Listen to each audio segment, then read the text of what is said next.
फिर आप अनम्यूट करें।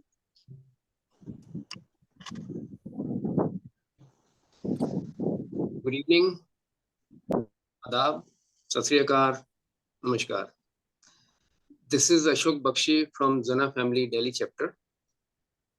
We welcome all of you today on a very interesting, burning topic on Chandrayaan, the ongoing journey of Chandrayaan. And before Chandrayaan, the Russian Luna 25 crash landed. That is also a repercussion of that. And the third point is how it is going to affect the geopolitics vis-a-vis India with other countries. So we have a very eminent speaker with us today for the Chandrayaan part, Dr. Chandra Mohan Nautiyal Sahab will be speaking on this Chandrayaan. What is Chandrayaan and what it is doing, and how the Luna 25 crash landing give us the learning or teaching or what we get out of it. And thereafter, Mrs. Sangeeta Bahadur, that Ambassador Sangeeta Bahadur will be talking.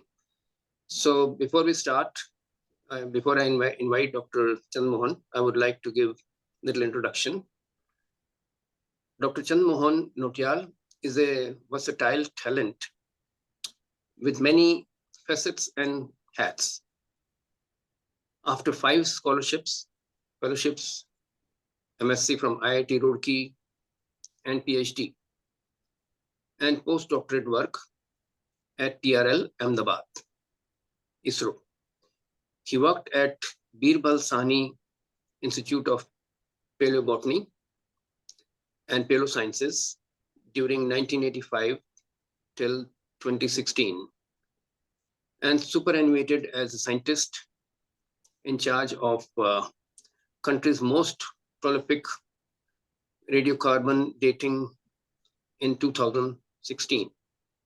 He's an INSA young scientist, medalist, and recipient of many other honors, recognitions from Indian and international organizations, including INSA DFG, Fellowship of Scientific Research, as well as recognition for communication across the country, and many supported invitations from abroad. He has been reviewer of 5 journals and PhD examiner for 6 universities. He was involved in many nations and committees for research, as well as science communication, popularization, and apart from 125 research contributions in international journals and research, abstract from books with research of 6 nations. He has written for radios, TVs, newspapers, magazines, and a highly sought out expert for media for comments and opinions in matters of science. He is widely traveled in India and abroad and has delivered 800 lectures in 8 countries. He is now a program consultant to the Indian National Science Academy, New Delhi, but continue to be active in research, science polarization, and also science management as chairman, Young Scientist Scheme of UP. Positions in universities, Board of Studies, Internal Research Advisory Council of NRLC, Ministry of Culture, Chairperson, NCSC UP, Executive Member of the Science Societies, Club of Lucknow, and Chairman of NCSC UP, and delivers 50 lectures every year all around the country. Before I invite Dr. Chandra Nautiyal, I would urge Mr. Ali Shah to give introduction of our next speaker on geopolitics. Is Mrs. Srimati Sangeeta Bahadur, Ambassador Bahadur. Not Srimati, please. Sorry, Miss or Ambassador. Miss Ambassador. ठीक है, बहुत गलती कर दी हम लोग ने यार. अच्छा, we welcome you, madam, and we've been reading about you, talking to you, and enjoying your company in the last few episodes. So I'll just read out. Sangeeta Bahadur ji is from the Foreign Service, and she's ex-officer from the Foreign Service. She was born in Kolkata, and she was raised and schooled in various cities across India, like all officers' children have been done, and with a double major in economics and English at the undergraduate level, she went to obtain her postgraduate degree in English literature from Bombay University, which is one of the most elite universities in India. She joined the prestigious Indian Foreign Service in 1987. Since then, she has been posted in India, in Indian diplomatic missions in Spain, Bulgaria, Mexico, Belgium, UK, Belarus, which is very much in the news because of Wagner's army. And she has also served in various capacities in the Ministry of External Affairs. She is also published and a popular author of speculative fiction. Now, we have to elaborate speculative fiction later, whose heroic fantasy epic, the Kal trilogy, she has received worldwide appreciation and has a dedicated fan following. She's working on several other works of fiction. And that is what Miss Bahadur and you is about. forgot my last posting, Malta. and the other thing is that it's a very beautiful cocktail between science and diplomacy. So I'm sure it's a very heady cocktail. We'll enjoy it. So let's begin, Mr. Bakshi. Thank you so much for your cooperation, Sangeeta ji and Mr. Nautiyal. We welcome you to this show of Zena. Thank you, Alisa. Thank you. So I request Dr. Nautiyal Saab, please take it from here. Yeah. Further. We all know that India is now waiting very, very eagerly for the landing on the moon by Chandrayaan-3. There was, you could say, a shocker in between. Luna 25, which was launched by Russia, and which was supposed to land 2 days before India would. It unfortunately crash landed. I feel bad because there have been other lunar missions in the past by Russia, and I analyzed some of the samples which were returned by the Luna mission. So I really feel sad. I mean, this was an opportunity because here the plan was also to scoop the soil on the lunar surface. So perhaps you could get more samples to different countries, but unfortunately it were not to happen. What actually happened, nobody knows exactly because there is an official statement yet to come out. But the guess is that the rockets, the boosters, did not work exactly as they should have. And the duration of boosting exceeded by 50%. And therefore, this got into a wrong orbit. And by the time the people at Moscow or at the Cosmodrome were able to connect to their spaceship, it was too late, and it crashed on the lunar surface. Otherwise, it would have landed somewhere near the South Pole on Moon on 21st of this month, that is 2 days before India. But this also shows that even the countries with as vast experience as Russia cannot have a guaranteed success. All their experience, their mighty rocket, they were working with the Soyuz rocket, which is much more powerful than the Indian rocket, and is almost comparable to the Saturn V of the USA, of NASA. But still, launching was perfect. Getting into the orbit was okay, But this is where this misfired, literally misfired, and this got into the wrong orbit and crashed there. But anyway, that is not going to affect our program in any way. And as of now, we are scheduled to land at 18:04 on the 23rd of. I'm sure everyone is holding breath to see that moment. And there will be a telecast, uh, live telecast that, by ISRO. So those who get an opportunity can go to the ISRO website.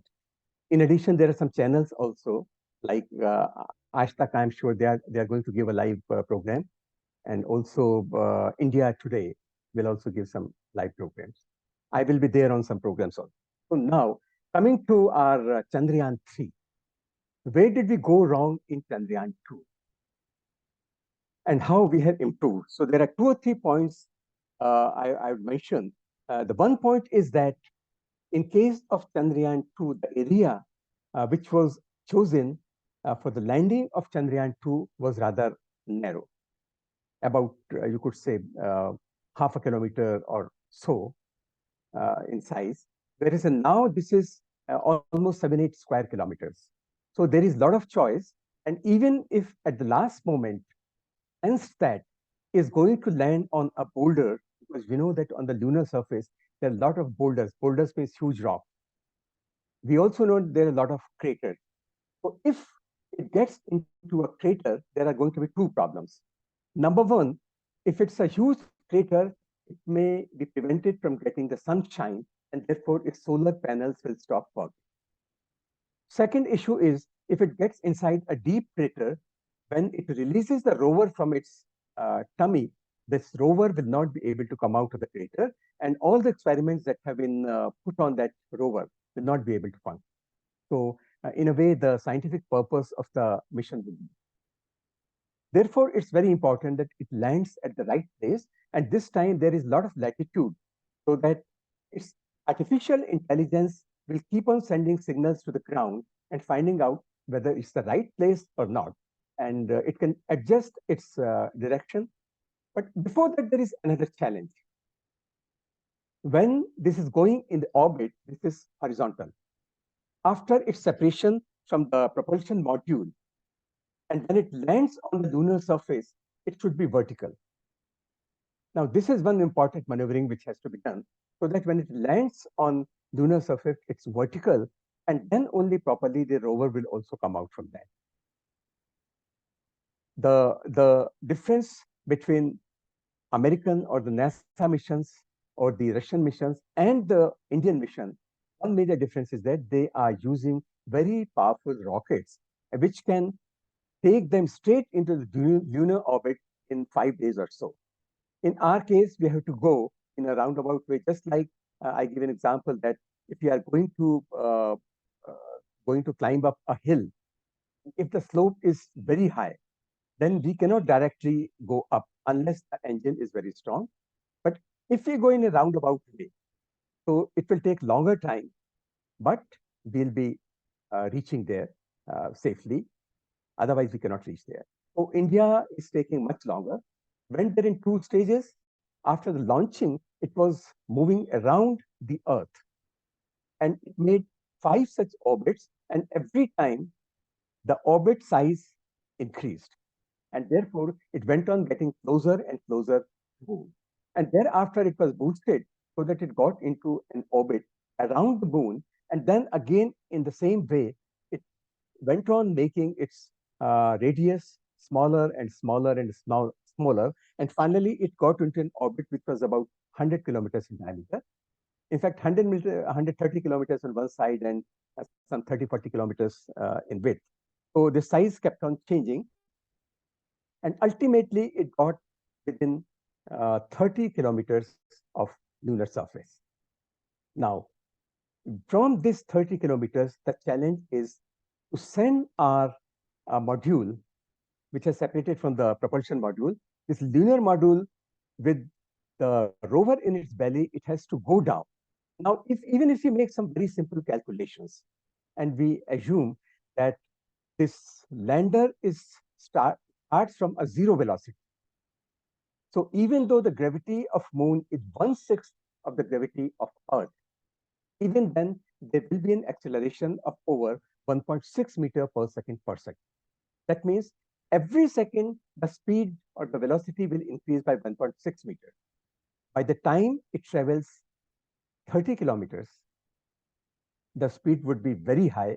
And if it really comes down on lunar surface with that speed, it will simply clash. So it's important that this is slowed down. And this is achieved by fixing some boosters or booster rockets on the module. One difference from the previous Chandrayaan-2 is that at that time there were 5 such rockets. There was 1 in the center and 4 in the 4 corners. But this time they're going to use 4, but they will perhaps fire only 2 of them, and 2 will be for the emergency if required. Now, by using these boosters, they will slow down, because you know that these rockets will actually, in a way, backfire. Backfire in the sense that usually rockets are to increase the velocity, but these rockets will be fired in the opposite direction so that it gets a thrust upwards and its speed of falling comes down. It slows down and finally it lands. It's supposed to land on the lunar surface with a velocity somewhere maybe 2 meters per second, which is reasonable. So after landing on the lunar surface, it has several jobs to do. Number one, it will release a rover. Rover is like, you could call it Chandra. It has 6 wheels. It will move on the lunar surface, and it has got several experimental setups on it. And these setups are quite a few. And the main purpose of these instruments is, for example, to analyze the elements present in the lunar samples, in the lunar rocks or lunar soils. But so there are 2 kinds of instruments. One which will start operating once it has landed on the moon, and there are some which would be working when this is falling on the moon. Very important to monitor the velocity of the module when it is falling on the moon surface. And that will be constantly, by using the velocimeter, it will be measuring, monitoring its velocity so that it doesn't fall too fast. Number 2, it will also be measuring the distance between the module and the lunar surface. So to realize how far it is and how the velocity is to be adjusted. It will also constantly monitor the surface of moon to find out which is the right place for the landing of the lunar module. Therefore, these are several things which will start working even before it lands on the moon. But after it has landed on the lunar surface, there will be experiments to measure the elemental composition, which means how much aluminum is there, or how much iron is there, how much magnesium is there, or how much other elements are there. So for this, there is an instrument there which is called spectrophotometer. The full name is the SHAPE. So it will be finding out about the elements present there. Then there is an instrument by name ILSA. ILSA is for finding out the seismic activity. Just like we have earthquakes here, people think that there are moonquakes. There's a new term, moonquakes. We cannot say bhukamp on lunar surface because this is not bhu. So these chandrakamps or these lunar seismic activity will be monitored. And for this, it's carrying an instrument, which is in short called ILSA. That's instrument for lunar seismic activity. And it measures also the magnetic field on the lunar surface. Moon perhaps does have some very feeble magnetic field. So it's also very important. There will also be a landmark probe, and that wants to know the environment of moon, how much plasma or what kind of charges are there in the lunar atmosphere. We know that the moon is almost free from any atmosphere. There is no air, virtually no air on moon. And that's one reason why you see so many craters on the lunar surface. It's constantly bombarded by the meteoroids, which are generally parts of the asteroids. So these solid bodies come and bombard the lunar surface everywhere and creates these craters. On Earth, we have running water. We have rivers, we have rains, we have everything. On Moon, you don't have rain. There are no clouds. There is no humidity in the atmosphere. Therefore, there is no rain. if there are no rains, there is no flow of water. There is no flow of water. No mud will go and fill these craters. Has been happening in all through the history of Earth. Therefore, on Moon you have craters. On Earth you don't see those craters, except some very few craters like Shiva crater near South America. Rover will also carry some instruments with it. It's an alpha particle X-ray spectrophotometer. It will be analyzing the elements. It will move very slowly, maybe a few centimeters per minute or like that. It will be very slowly moving all over the lunar surface. Then there is also another spectroscope there for elemental composition. Again, this is known as laser-induced breakup spectroscopy for elemental composition. So basically, the scientific part is this. But I think there is much more to the lunar missions or the space missions as far as different countries are concerned.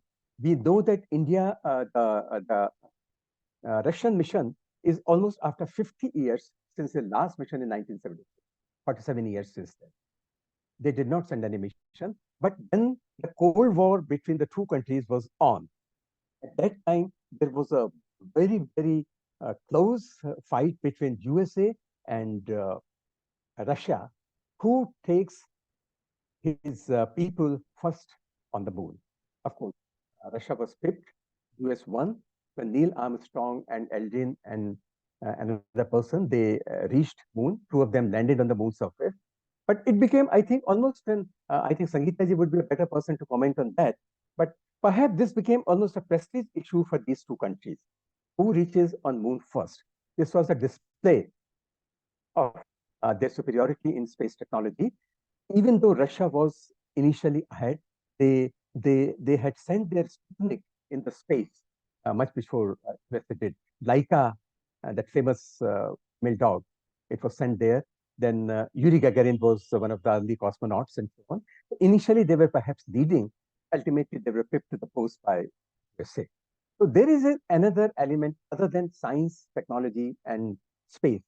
There is also an angle of economics. Today, space is a huge business. Sending satellites into space has become essential for every country which wants to have a good communication network.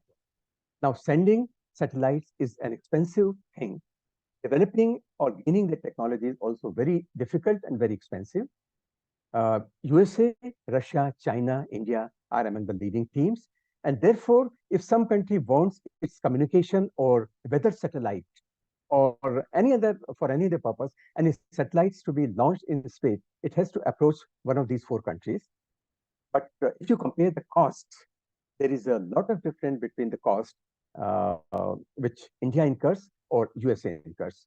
We are sending a Chandrayaan-3 for 6.15 billion. USA has sent it, would send it for something like 54 billion. So there is a factor of almost 6 or 7. So this is one cost factor where India has an advantage because salaries are low.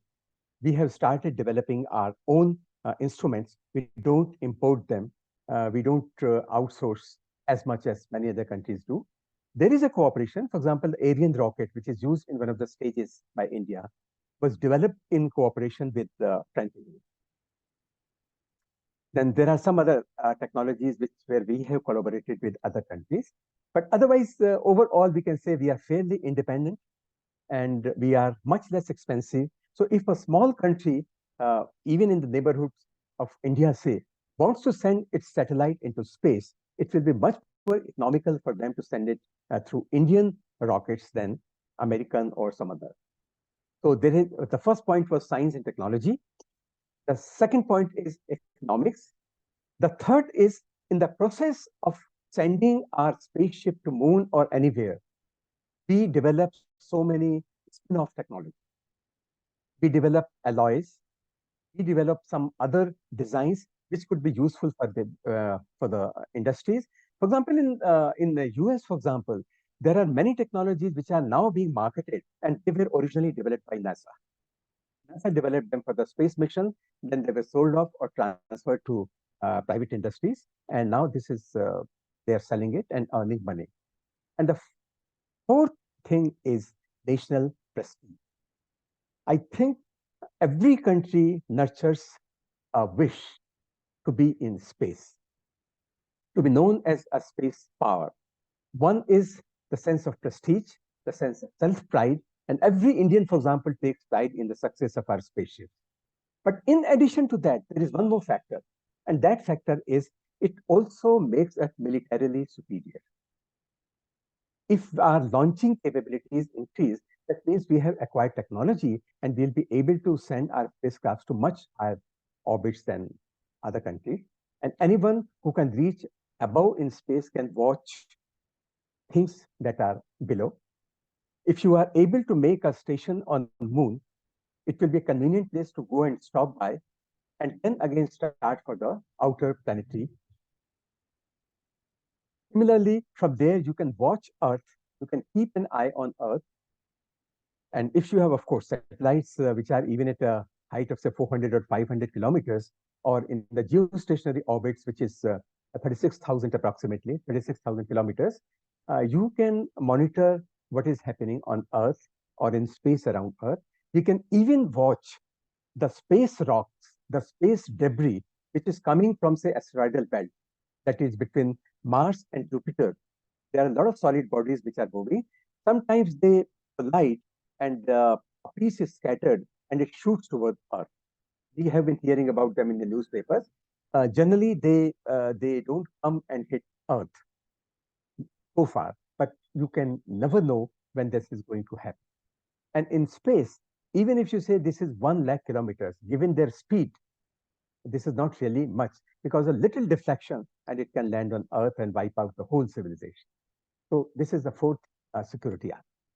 And the fifth, when it comes to the international relations, I think this becomes a very powerful tool in our hands. But I think I should hand over to Sangeeta ji. She is a better person to comment how it's going to affect the equations between nations.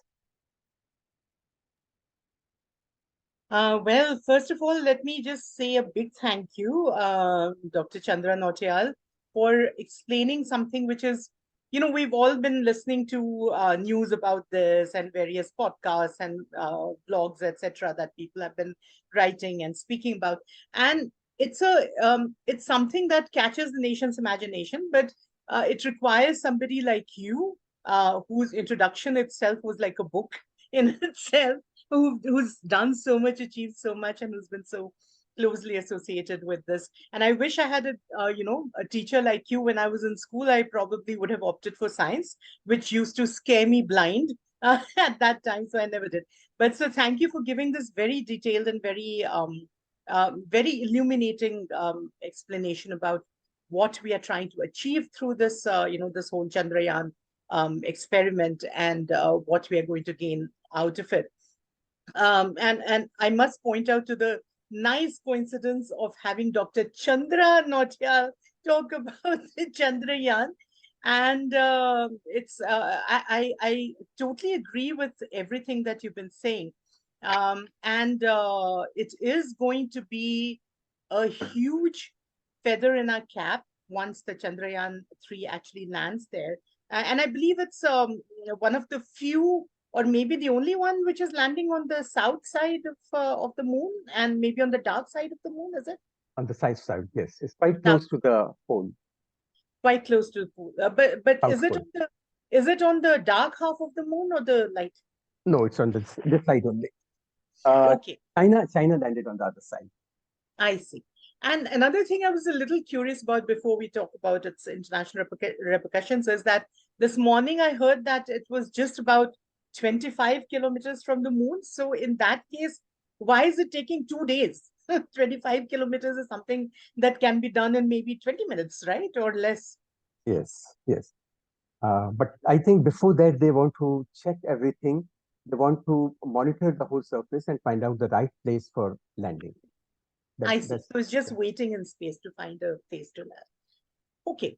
So now, as far as the international repercussions are concerned, first of all, as you very rightly said, Dr. Nautiyal, it's like something very prestigious for us, because I think in the I would say I wouldn't call us a developing economy anymore. We are an emerging economy, emerging market.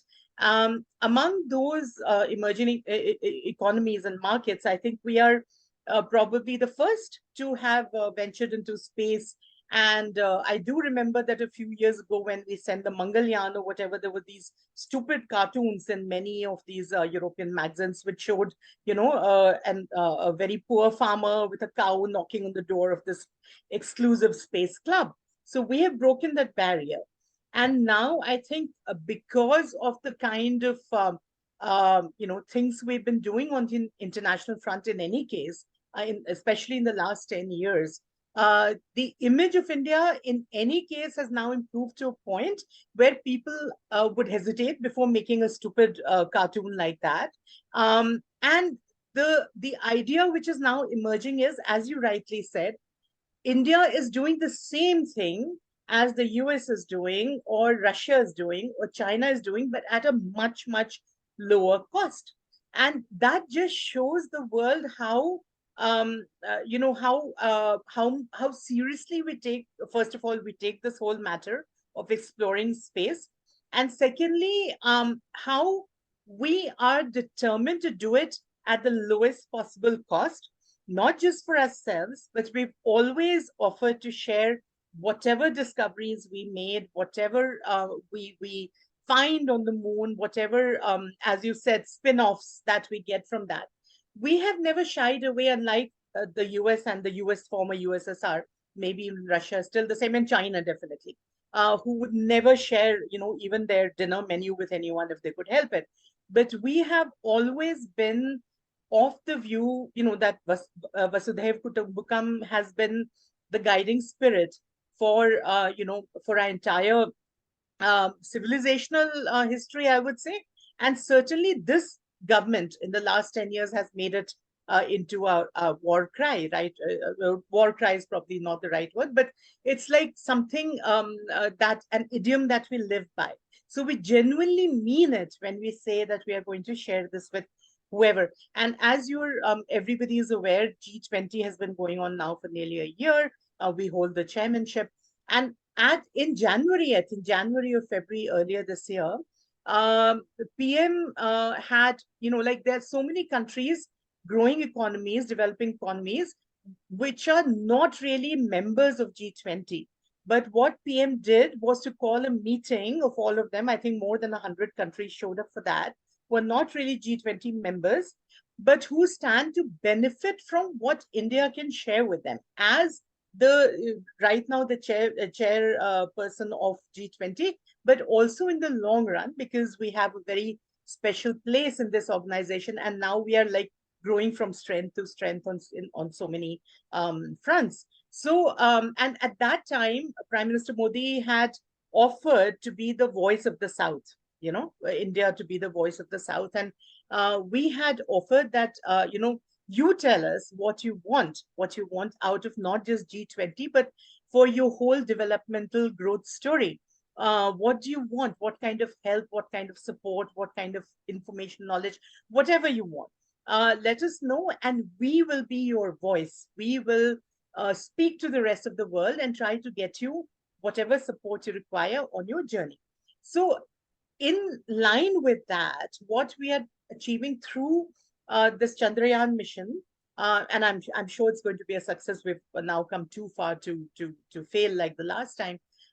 So whatever we find there, whatever spin-offs we find, whatever scientific discoveries we make, whatever minerals, metals, maybe we'll even find some things on the moon, in the moon soil, which is not available on Earth, which might be a totally, at least that's the kind of stuff one reads in science fiction books, right? That you go to another planet or in another galaxy or solar system, and you discover, metals and minerals which are just not available on Earth. And who knows what kind of spin-offs in the health sector they might have, in the industrial growth they might have. And so there are a million things that we can share. And we know that, our journey has always been a cooperative one. We have, like, even when we developed the COVID vaccines, to so many countries, to 64, 65 countries, we simply gifted away,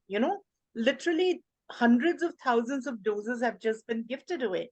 And that is something, so, like the scenes that we see, for example, when Prime Minister went to Papua New Guinea and their Prime Minister touched his feet. I mean, what does that show? That shows the kind of respect, the kind of gratitude that so many of these developing countries feel for us, which they don't feel for anybody else. I mean, China might give them a lot of money. We probably don't have that kind of cash to spare, but we have all these technologies, all this knowledge, all this information that we share with them, and very generously, without like saying that no, no, no, no, we are going to build a wall this far and no further. We never say that. So I think that is going to be a huge step forward for India on the diplomatic stage, on the international stage, where our stature is going to grow so much because of this. First, the very fact that we've achieved something which, like only 3 other countries have achieved so far. And right 2 days before our Chandrayaan is supposed to land, Luna 25 crashes. And not that any of us need to be happy about that. But it's just that, in a way, it's like slow and steady wins the race, as you were saying. They might have, more powerful launch vehicles or whatever, but ours is something that is more sustainable. And I do remember that a few years ago, as you were talking about, every country wanting to be in space, launching satellites. A few years ago, you would also recall that with one single launch, we had sent more than 100 satellites into space. 104. 104. Yeah, 104, yeah, 104. that's right. So 104 satellites in one go we sent, and we obliged so many countries at a fraction of the price that they would have paid to anybody else. And plus the trust factor, because this is building the kind of international trust in India that we require to take our legitimate place in the international hierarchy. So I think this is something. I mean, whatever all the technical information that you gave me was, a lot of it was very new to me, and I have no pretensions of being a scientist at all. But whatever we are going to achieve through this is just from a geopolitical point of view, not just for our neighboring countries, but also for continents like Africa, Latin America, Southeast Asia. All these countries are looking towards us to help them on their own journey of exploration, not just within this world, but also outside in the solar space. And all that we are going to discover with this, and all the information, the new technologies we are going to develop and going to share with all these countries, I think this is the route that India has to take to become Vishwaguru, as we are planning to do. I mean, we all know that before the British Empire came into existence, India was, it was one of the one of the two major economies of the world. India and China, 25% of world trade was ours. And it's time that we took back, that prestige that we lost during those 250 years of British rule, and before that also. And it's amazing that we are doing this, and the kind of impacts is going to have around the world on our status, on our prestige, on the trust issues that the world has with other countries. I mean, we are just, I think on a different level altogether. I mean, we might not still consider ourselves to be probably technologically as advanced as the US, which has been the world leader for more than 100 years now. But the fact is that we are getting there, and ventures like this are simply going to. And India, everybody knows that India is not going to be one of those crazy superpowers, right? Unlike whether it was you think about USSR or the US, because in the name of helping, in the name of giving you handouts, they took so much from the world. These two, and before them the British, and now China. But India has a very different image around the world, and these kind of ventures and these kind of technologies and knowledge that we are acquiring and sharing. It's simply giving birth to a very different kind of a superpower in the making. And I'm absolutely sure that in the next 20 years, we will be there. We will be counted as one of the superpowers. But in the meanwhile, this is a beautiful and a very, very symbiotic, I would say, route for us to take towards that point. I agree with you. We have always had this policy, Sarve Bhavantu Sukhinah, Sarve Santu Niramaya. We Ji. never talk that only our country, India, should suffer. We have in our culture, we have always talked about the whole humanity, the whole world, in fact, the whole universe, that there should be a perfect harmony. People should be at peace with themselves and with everybody else. Absolutely. Yeah. So I think our philosophy, and today the world has begun to appreciate this. Yeah. G20 has been a very good platform to perpetuate our ideology. And in fact, even though we say that Europe is a one country there, but actually that unit is representing so many European countries. Even though we call it G20, actually, as you said, it's actually much more than that. Many more countries are involved, and they are being represented here. So I think this philosophy will. I remember some 10 years back, 9 years back, I was talking to Padma Vibhushan Professor Yashpal, a renowned space scientist who had been director of Space Application Center, Ahmedabad. He was also UGC chairman. He was also secretary DSD. And he said something very interesting, because now we are talking about the international cooperation. He said our space power can become a very, very important tool in our hands to extend help to other, particularly the neighboring countries. And by sharing this, we would be generating confidence in them that we are their friends. We are not acting as big brothers, which generally sometimes people may complain. But we have a lot of common sharings, be it ocean, be it clouds. I mean, if something happens in India, the air may carry that pollution to Bangladesh. So actually today the boundaries are not defined by these political boundaries. Whatever happens in one country, whatever happened in Ukraine, for example, is affecting the whole world. I am sure that there is an effect on the climate of the world. There will be an effect on the climate of the world by all those happenings there. True. So this space gives us a very good opportunity to look at the whole world as a single unit, not as politically divided. True. Dr. Nautiyal, if I may just ask one small question, which has been bothering me.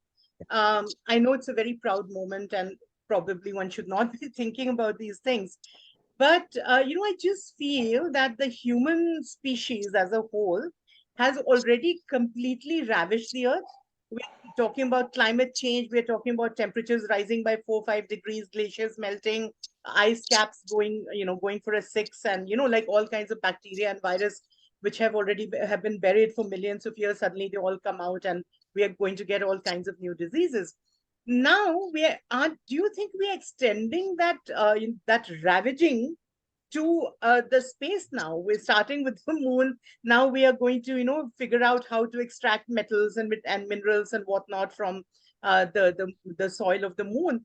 Do you think that a species like human beings, should we really be doing this at all? Because we've had a terrible record, and we are like just seem to be heading towards self-destruction.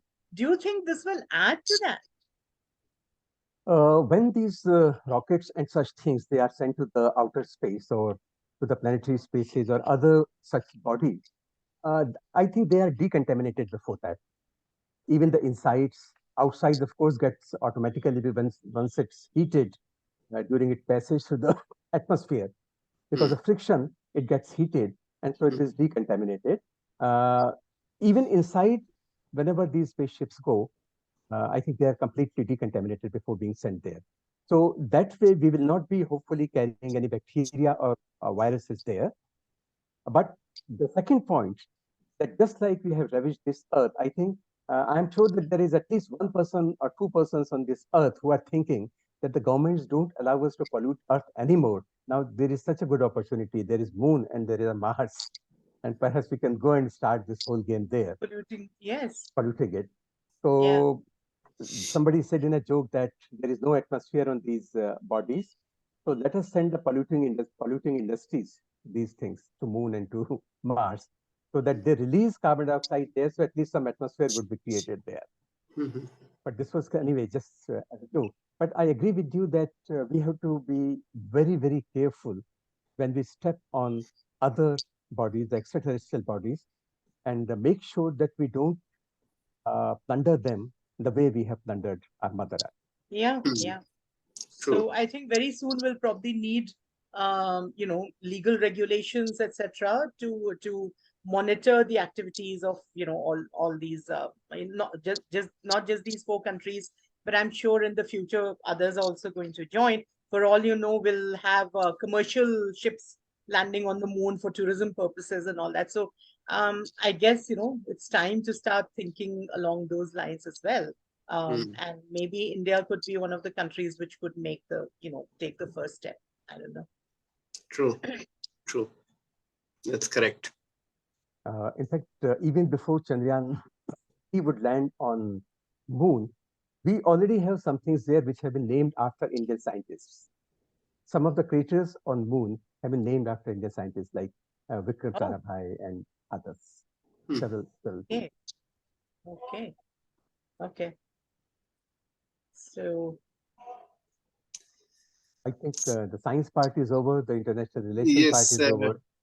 Ambassador Ambassador Sangeeta Bahadur said very rightly that it is going to boost image of India, gives the prestige, and in the coming G20 meeting, Mr. Modi will be standing tall with confidence and giving more confidence to the other countries and trust building.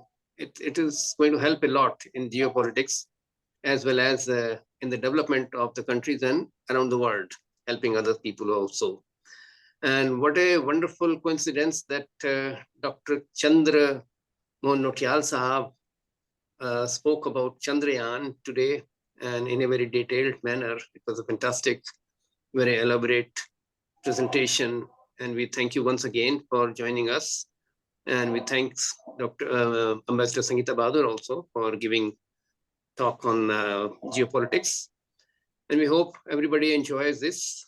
And we thank you, all of you, for joining us for this wonderful presentation today.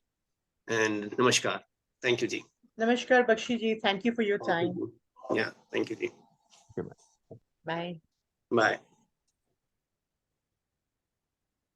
So, okay. So recording stopped, right? Yeah, recording has stopped. So you can appear now. Yes. After. But, thank you for giving all that detailed information. And it was a little more than what you get from these other broadcasts and podcasts and all that. So, Dr. Nautiyal, Yeah. I want to ask you a question. Mhm. This landing of Luna, mislanding of Luna Mhm. on the moon, Mhm. was it an accident or was it a miscalculation? What was the actual, Yeah. or One was of it a US gimmick? You see, no, I mean that would rivalry be persists and rivalry is there. uh, in such huge things. I mean, of course, nothing can be ruled out. But to the best of my knowledge, there is no such evidence so far. And even if something ulterior was there, we wouldn't be able to find that out. But as this being guessed now, this was a miscalculation, and therefore it got into a wrong orbit, and therefore it crashed. But But otherwise, in international things, sabotages are common. But usually in space missions, I think, for example, I'm feeling as much sad for Luna 25 as I felt for Chandrayaan 2. And I saw the comments of some of my friends who are also from space science, their comments on my Facebook post, and they were as much sad as I am. yeah, I know. Sadness is, but it's a great day for India to have Chandrayaan land, and it really boosts the image of the country plus the PM. And but we also have to forget that this is been at the cost of a lot of, it's heavy cost to the space industry, which is not being promoted earlier. But coming to ground reality, we have to also clean up our mess below, such as pollution, That's plastic, exactly, this, that, yeah, that's the yeah. thing. That's the thing. Rather than spreading it all over the Yeah, universe. space, space. Same That's the time, thing. So most we of this, this awareness has to be created, sir. I agree with you, but if you realize, quite a good amount of this pollution is caused because we are using technology. But at Uh-huh, the same time, the solution is also being offered only by technology. uh-huh. Because Now, monitoring of pollution in ocean, for example, can be done through satellites. It is Hmm. space science. Correct. True. If we are trying to spread, let us say, some anti-pollution chemical or some such thing, we would perhaps be using drones or some such thing. For dredging, we are using something given by the technology, dredging the lakes or ponds or water bodies. For dredging, we are using technology only. So even for ocean cleaning, I think we will have to at some stage depend on space monitoring. yes, that is through satellite. But again, that you see, they are monitoring few things like ocean life, which you can't